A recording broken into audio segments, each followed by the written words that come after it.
जय हिंद दोस्तों, मैं सुनील कुमार आप सभी का न्यू टीम एकेडमी में स्वागत है। आप हमारे चैनल को सब्सक्राइब लाइक जरूर करें और साथ में कमेंट करें। जैसा कि हम संविधान पढ़ा रहे हैं, संविधान में जो है कि हम भारतीय संवैधानिक विकास पे जो चर्चा कर चुके हैं और हम उसमें जो है बताए थे कि उसमें दो प्रकार के जो नियम लागू हुए थे। कुछ नियम थे जो ईस्ट इंडिया कंपनी द्वारा लागू किए गए थे, कुछ नियम थे जो ब्रिटेन के क्राउन द्वारा लागू किए गए थे।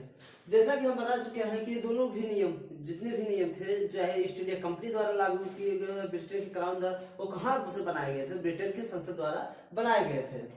तो जैसा कि हम जो ईस्ट इंडिया कंपनी द्वारा जितने भी नियम थे उन पे हम चर्चा कर चुके हैं। आज हम पढ़ाएंगे भारत शासन अधिनियम 1858। हम इसके बारे में बताएंगे कि भारत शासन अधिनियम 1858 जो आया, यह भारत का जो संवैधानिक एक आधार बना। इसमें जो है भारतीयों ने अपनी जो है मांग कैसे रखी, इस नियम में क्या क्या बातें हुई, इस पे हम एक एक करके चर्चा करेंगे। हम आपको बता दें कि जो भारत शासन अधिनियम 1858 जो पारित हुआ, इसमें जब ये पारित हुआ तो इसमें जो वहां के जो पीएम थे, जो वो थे भाई लॉर्ड पामस्टन। लॉर्ड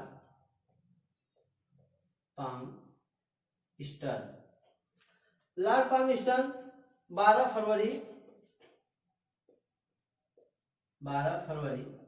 1858 को भारत के दोहरे शासन को दूर करने के लिए, उनके जो दोषों को दूर करने के लिए ब्रिटिश संसद में एक विधेयक प्रस्तुत किया।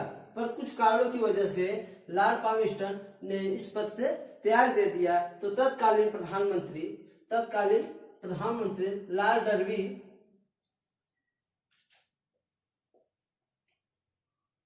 लॉर्ड डर्बी के शासनकाल में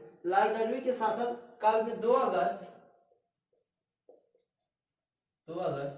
1858 में महारानी विक्टोरिया के हस्ताक्षर के बाद भारत शासन अधिनियम 1858 पारित हुआ। हम बता दें कि इसमें जो जो नियम बने, ये तो भाई पारित हो गया 1858 में। किसके हस्ताक्षर पे? महारानी विक्टोरिया के।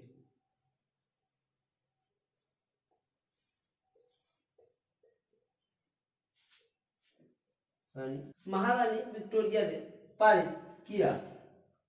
इस अधिनियम को पारित करने का मेन उद्देश्य था कि 1857 की विद्रोह जैसी क्रांति को रोकना और भारत में शासन व्यवस्था को स्थापित करना। इसमें जो पहला पॉइंट था कि भारत शासन जो कंपनी थी उसके हाथों से अब क्या सीधे जो है ब्रिटिश के ताज के हाथ अधीन हो गया।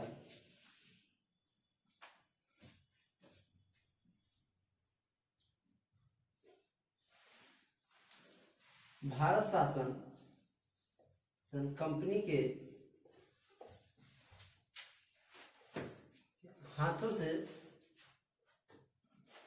सीधे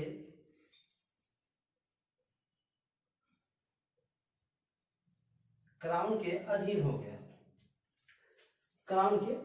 गया। इसमें जो भारत का गवर्नर जनरल था उसका पद नाम बदल के अब उसका नाम वायसराय कर दिया गया।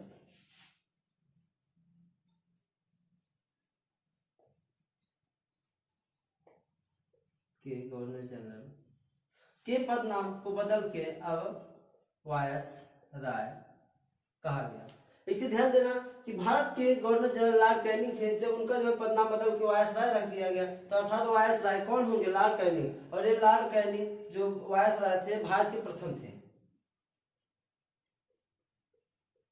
भारत के प्रथम वायसराय थे।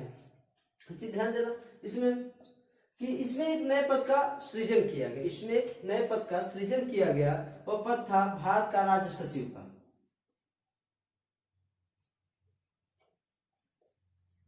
भारत के राज्य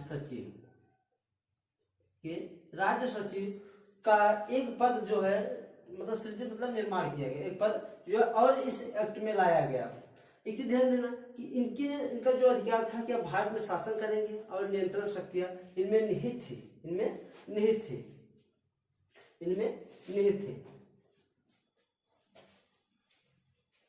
एक चीज ध्यान देना कि जब इनको जो है भारत का जो है एक राज्य सचिव नियुक्त कर दिया गया, तो जो हमने पढ़ा था पीस इंडिया एक्ट 1784 में जो बोर्ड ऑफ कंट्रोल और बोर्ड ऑफ डायरेक्टर जो थे वो जो बने थे नियम, अब इसमें क्या 1858 में समाप्त कर दिए जाते हैं।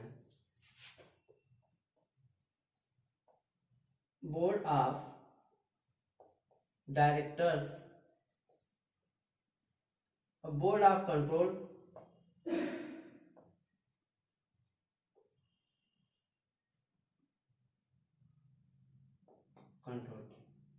इन दोनों को समाप्त कर दिया जाता है। किस अधिनियम में? 1858 में समाप्त कर दिया जाता है। Board of director, board of control की जितनी भी शक्तियां थी अब वो किसमें निहित हो गई? भारत के राज्य सचिव में। किसमें निहित हो गई? भारत के राज्य सचिव में,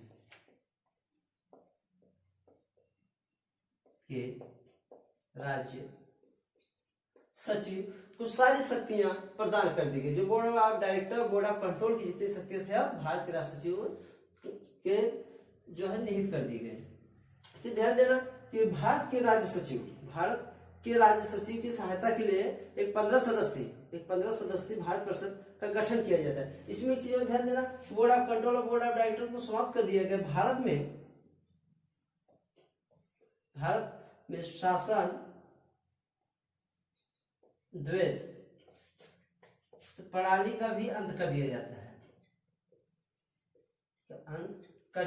है, कभी कभी पूछेगा एग्जाम कि भारत में शासन द्वैध प्रणाली का अंत किस अधिनियम के द्वारा किया गया? तो 1858 के अधिनियम के द्वारा किया गया।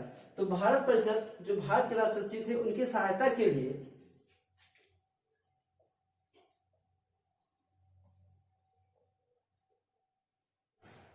राज्य सचिव के सहायता के लिए 15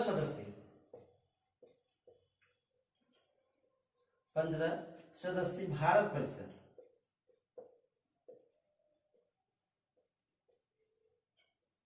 ध्यान देना है कि 15 सदस्यीय भारत परिषद का एक गठन किया जाता है और इसका अध्यक्ष किसे बनाया जाता है? भारत का राज्य सचिव। जो 15 सदस्य होते हैं उनका मेन अध्यक्ष कौन होगा? भारत का राज्य सचिव होगा। इन 15 में से ध्यान देना, इन 15 में से जो 8 सदस्य होंगे वे ब्रिटेन के क्राउन द्वारा नियुक्त किए जाएंगे। ब्रिटेन के क्राउन द्वारा नियुक्त किए जाएंगे। और जो 7 सदस्य होंगे वो कंपनी के डायरेक्टर्स द्वारा नियुक्त किए जाएंगे। कंपनी के डायरेक्टर्स द्वारा नियुक्त किया। यह जो 15 जो सदस्य थे इनका जो कार्य क्या था कि आप जो भारत के शासन में परामर्श और सहायता का कार्य करेंगे। भारत में जो है सहायता और परामर्श का कार्य करेंगे। ध्यान देना कि इनके लिए एक और नियम था। जो इनमें जो 15 सदस्य थे उनमें से कितने 9 सदस्य को गैर सरकारी होना अनिवार्य था। 15 में से 9 सदस्यों को गैर सरकारी होना अनिवार्य था, अर्थात उन्हें क्या मनोनीत द्वारा नियुक्त किया जाता था। ध्यान देना कि जो ये 9 सदस्य थे वो तो या भारत में 10 वर्षों तक रहे हो या भारत को छोड़े 10 वर्षों तक बिता न हो, मतलब 10 वर्ष बिता न हो, उन्हें ही नियुक्त किया जाता था। उन्हें मतलब अर्थात वो ऐसे लोग हों जो भारत में 10 वर्षों तक रहे हों, उन्हें जो है गैर सरकारी रूप में उन्हें नियुक्त किया गया। और ध्यान देना कि जो कंपनी के जो सेना थे, जो कंपनी के जो अंग्रेजी जो सैनिक थे वो किसके अधीन हो गए? ब्रिटेन के क्राउन द्वारा हो गए, ब्रिटेन के क्राउन के अधीन हो गए। कंपनी की जो सेना थे किसके अधीन हो गए? ब्रिटेन के क्राउन के अधीन हो गए। ध्यान देना आगे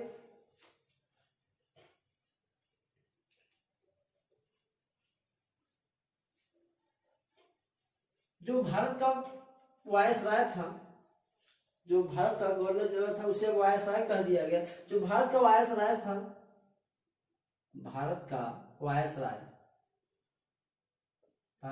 जो वायसराय था वह भारत के राज्य सचिव की आज्ञा के अनुसार कार्य करने के लिए बाध्य था।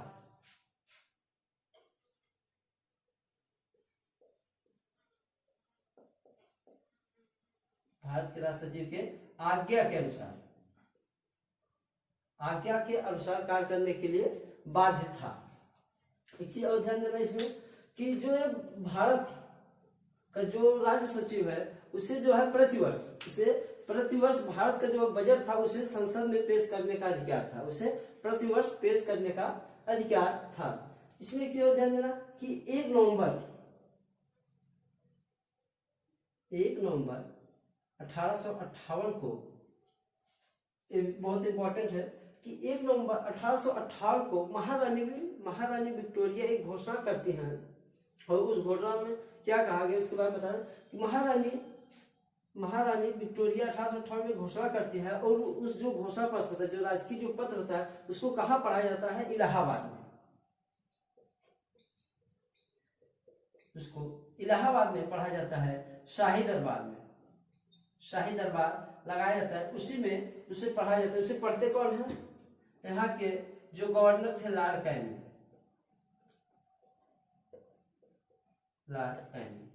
ध्यान देना कि जो घोषणा की महारानी स्वयं यहाँ इलाहाबाद नहीं आई थी, उनके जो राजकीय जो पद थे उसको लॉर्ड कैनिंग ने इलाहाबाद में शाही दरबार में पढ़ा था। उसमें जो लिखा गया था वो भारतीयों के लिए था। तो जो भारत के जो जितने भी शिक्षित वर्ग के लोग थे उन्होंने इसका जो व्यापक रूप से क्या इस जो घोषणा पत्र था इसका क्या व्यापक रूप से स्वागत हुआ और शिक्षित वर्ग ने, भारत के शिक्षित वर्गों ने, भारत के शिक्षित वर्गों ने अपने अधिकारों को इसे मैग्ना कार्टा कहा, इसे मैग्ना कार्टा कहा। चीज और ध्यान देना, इतनी की घोषणा में कहा गया कि जो सिविल सेवाएं थी भारत में, भारतीयों के लिए सिविल सेवा के लिए क्या समानता का अधिकार दिया गया। भारत में भारतीयों के लिए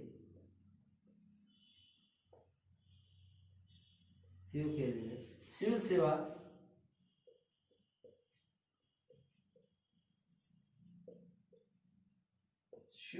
में समानता का अधिकार दिया गया। इसमें साफ साफ कहा गया था कि जो भी भारतीय है उन्हें किसी भी भेदभाव या जन्म या मूल स्थान किसी प्रकार का भेदभाव नहीं किया जाएगा। जिस प्रकार जितने भी जो इसमें जो पहले होते थे, जो ब्रिटेन के जितने भी कर्मचारी थे, उन्हीं के अनुसार इन्हें भी उसी प्रकार की समानता दी जाएगी इस परीक्षा में जो है इसमें नियुक्त होने के लिए सिविल सेवा में। इसे और ध्यान देना, इसमें भारत के सभी धर्मों को जो एक सम्मान की बात कही गई थी। भारत के सभी धर्मों को एक सम्मान दिया जाएगा, समान रूप से देखा जाएगा। अर्थात किसी भी धर्म को जो है किसी भी प्रकार की कोई भी तोड़फोड़ या किसी प्रकार की नुकसान नहीं की जाएगी। अब हम पढ़ेंगे जो है भारत परिषद अधिनियम 1861।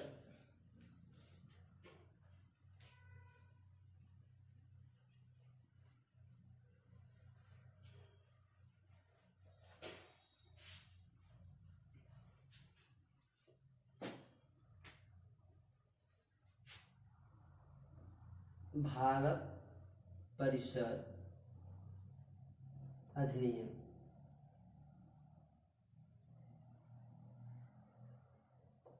1861। ध्यान देना कि भारत परिषद अधिनियम अर्थात कि अब क्या होगा कि भारतीयों को जो उनके जितने भी नियम बनाएंगे, जो भी उनके जो है सदस्य होंगे, उसमें भारतीयों की भागीदारी होना तय हो गई, मतलब अनिवार्य हो गई। ध्यान देना, इसमें पहला पॉइंट हम देखेंगे कि ये जो हमारे भारत का जो संवैधानिक विकास का एक सूत्रपात बना, ये जो भारत शासन नियम जो 1861 था, यह भारत का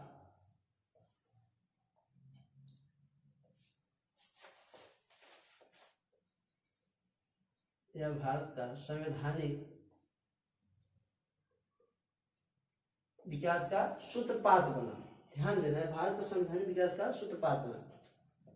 अंग्रेजों ने एक नीति अपनाई जिसे हम सहयोग नीति या उदार निरंकुशता कहते हैं।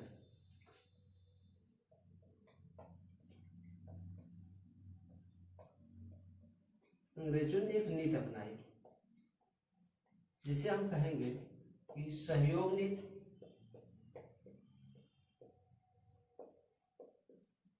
या उदार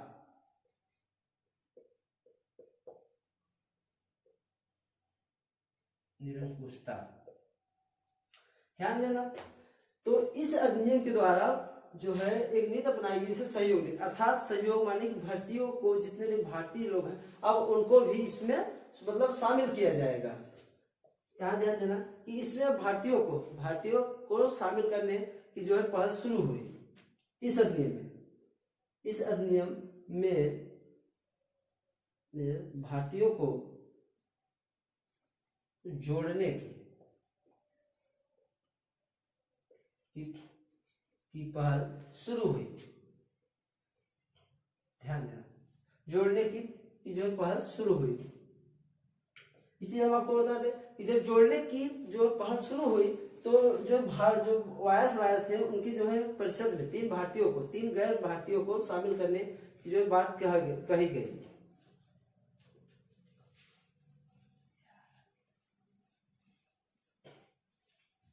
ध्यान देना, कहा गया कि वायसराय अपनी परिषद में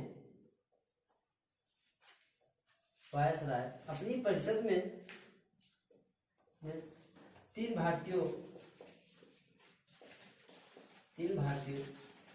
को गैर सरकारी सदस्य के रूप में नामित किया या शामिल किया।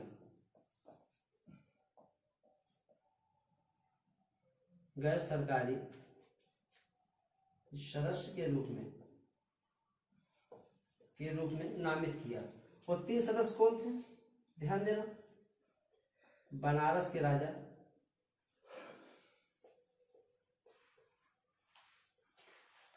पटियाला के महाराजा,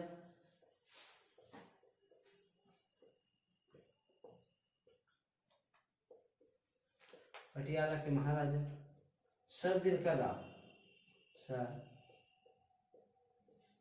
राव, तीनों लोग वायसराय की परिषद में शामिल हुए। एक चीज और ध्यान देना इसमें कि इसमें किसको कितना अधिकार क्या दिया गया।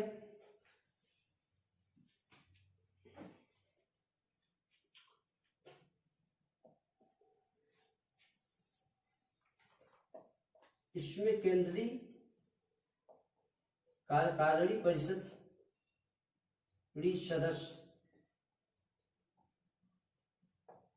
की संख्या बढ़ा दी गई। सदस्यों की संख्या क्या कर दी गई? बढ़ा दी गई। अर्थात 4 से कितना कर दिया गया? 5। जो पांचवा सदस्य था उसे विधिवेत्ता के रूप में जोड़ा गया।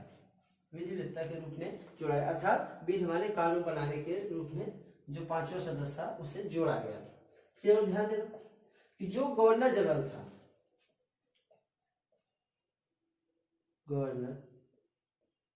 था इस अधिनियम में उसे यह अधिकार दिया गया कि वह नए प्रांत का निर्माण कर सकता है। नए प्रांत का निर्माण कर सकता है, सीमा में परिवर्तन कर सकता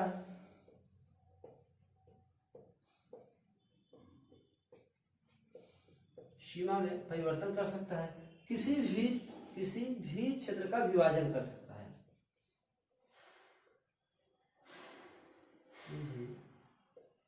क्षेत्र का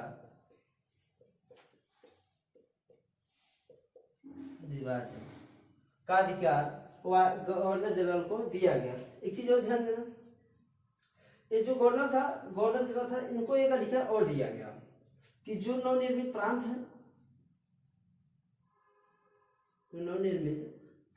है, उसमें गवर्नर या लेफ्टिनेंट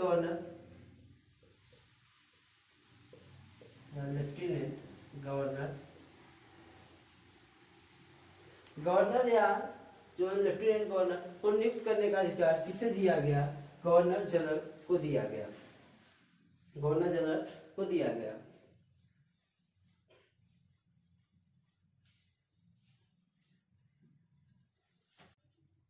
गवर्नर जनरल अर्थात वायसराय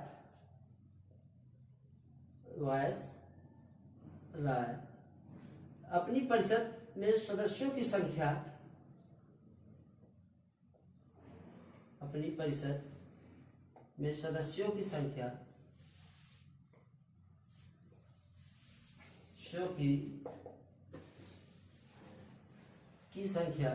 न्यूनतम 6 अधिकतम 12। वायसराय अपनी परिषद में सदस्यों की संख्या न्यूनतम 6 और अधिकतम 12 की जो है नियुक्ति का अधिकार दिया गया। और इन जो सदस्य 6 या 12 इन्हें कितने वर्षों के लिए? 2 वर्षों के लिए 2 वर्षों के लिए इन्हें नियुक्त किया जाएगा। इसी को ध्यान देना कि जो हमारा मद्रास था, मद्रास, बंबई, बंगाल, मद्रास, बंबई, बंगाल, गवर्नर जनरल ने इन्हें पुनः इनकी जो है विधि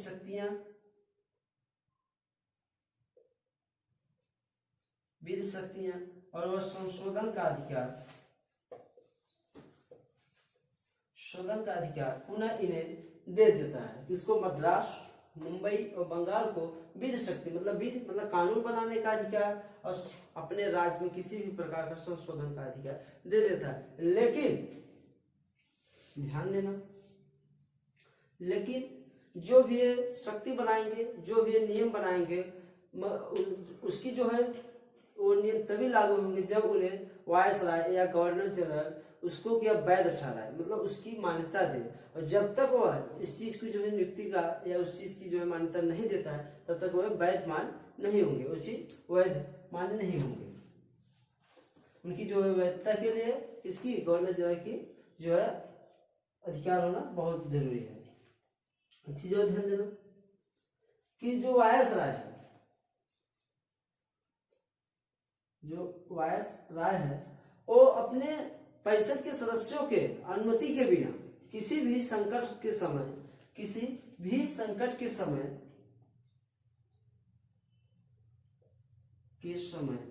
में बिना अपने परिषद के सदस्यों के अनुमति के बिना अध्यादेश जारी करने का अधिकार किसको था? वायसराय को। अध्यादेश जारी करने का अधिकार वायसराय को था। वो भी कितने वर्षों के लिए? 6 माह के लिए 6 माह के लिए था। इसी को ध्यान देना आगे।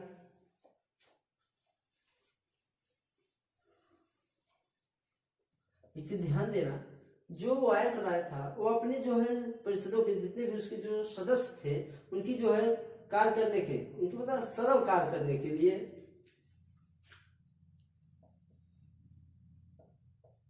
वायसराय अपने परिषदों के सदस्यों के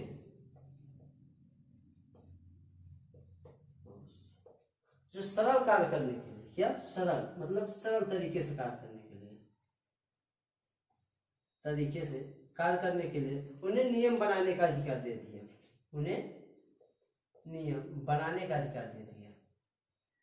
कि आप अपने कार्यों को एकदम सरल तरीके से कीजिए। और पहले उन्हें क्या जो इनकी जो परिषद के जो सदस्य थे उन्हें नियम बनाने का अधिकार नहीं था, तो वायसराय ने इन्हें क्या नियम बनाने का अधिकार दे दिया।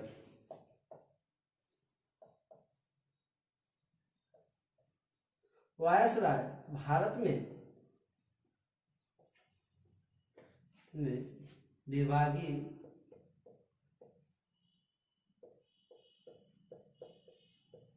प्रणाली की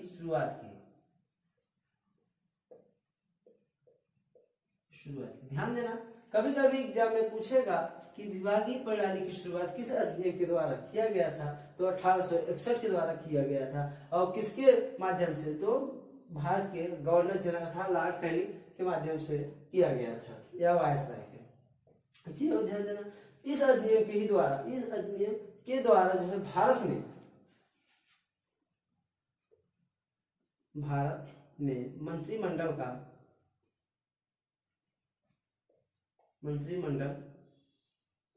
का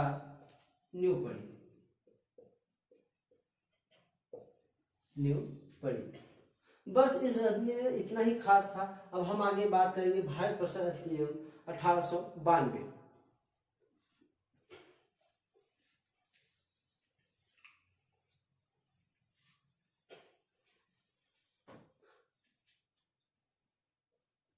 भारत परिषद अधिनियम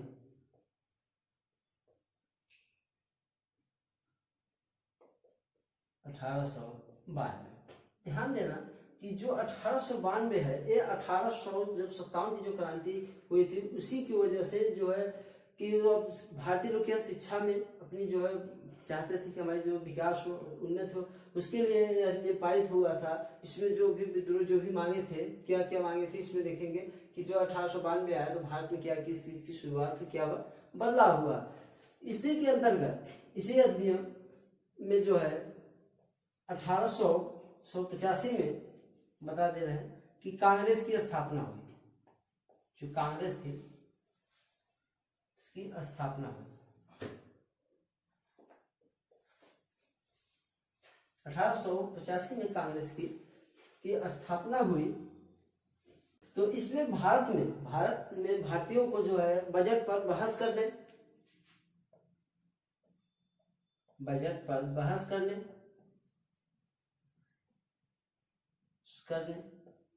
और संसद में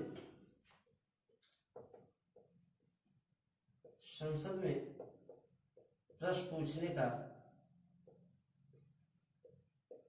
का अधिकार दिया गया।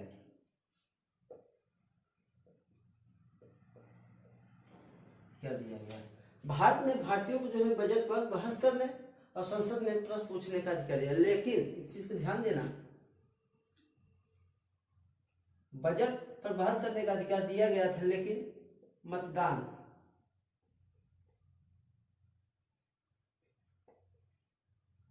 का अधिकार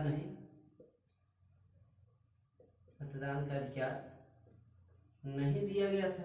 और साथ में अनुपूरक, कभी कभी पूछेगा आपसे कि जो किस अधिनियम में ब्रिटिश संसद में अनुपूरक प्रश्न पूछने का अधिकार नहीं दिया गया था,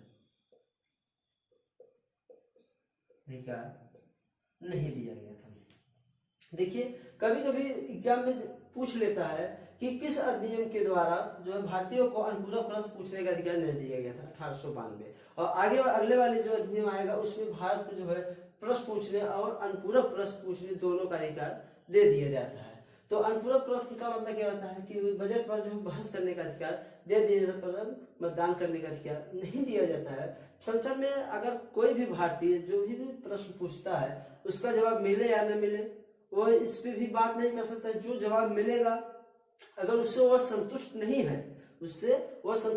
है तो दोबारा उससे उस चीज के बारे में नहीं पूछेगा कि इसके बारे में और डिटेल बताइए, तो वो भी उसको पूछने का अधिकार नहीं, सिर्फ उसे प्रश्न पूछने का अधिकार था।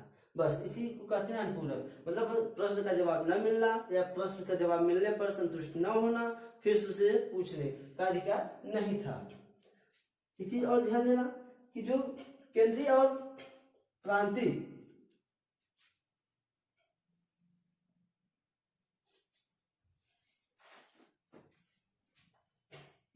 इसे ध्यान देना, केंद्रीय और प्रांतीय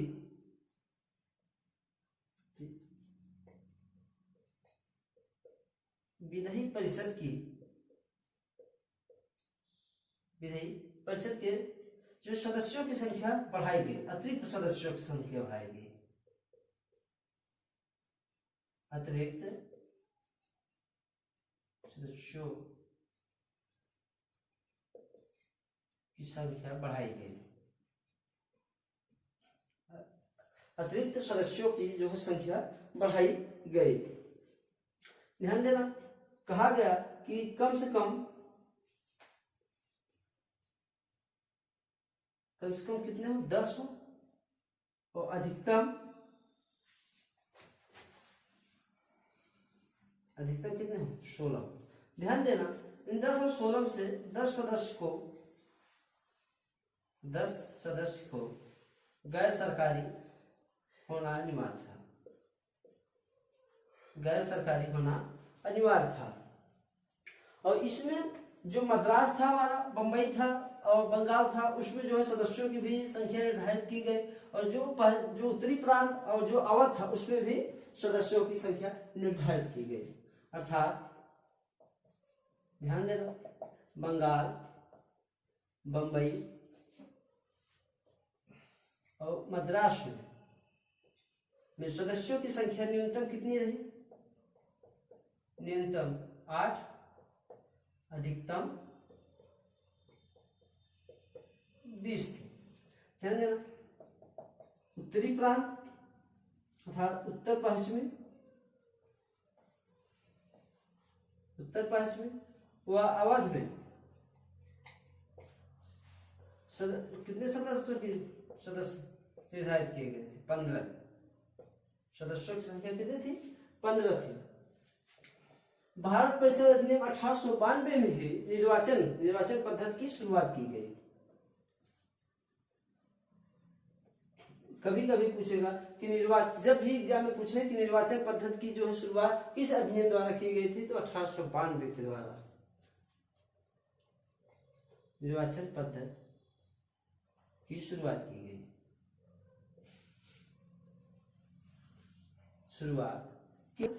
की प्रांतीय परिषद के गैर सरकारी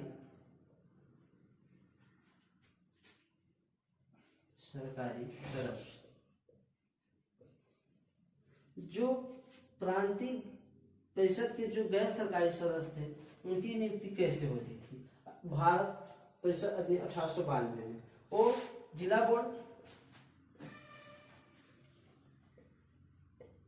जिला बोर्ड द्वारा, नगर पालिका द्वारा,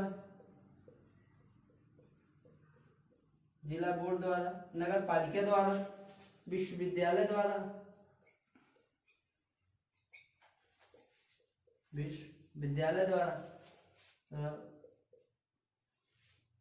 वाणिज्य मंडल द्वारा अप्रत्यक्ष रूप से, ध्यान देना यहां सबसे इंपॉर्टेंट चीज यही है कि अप्रत्यक्ष रूप से निर्वाचित किए जाते थे, जो मनोनीत होते थे, जिन्हें हम मनोनीत भी कहते थे।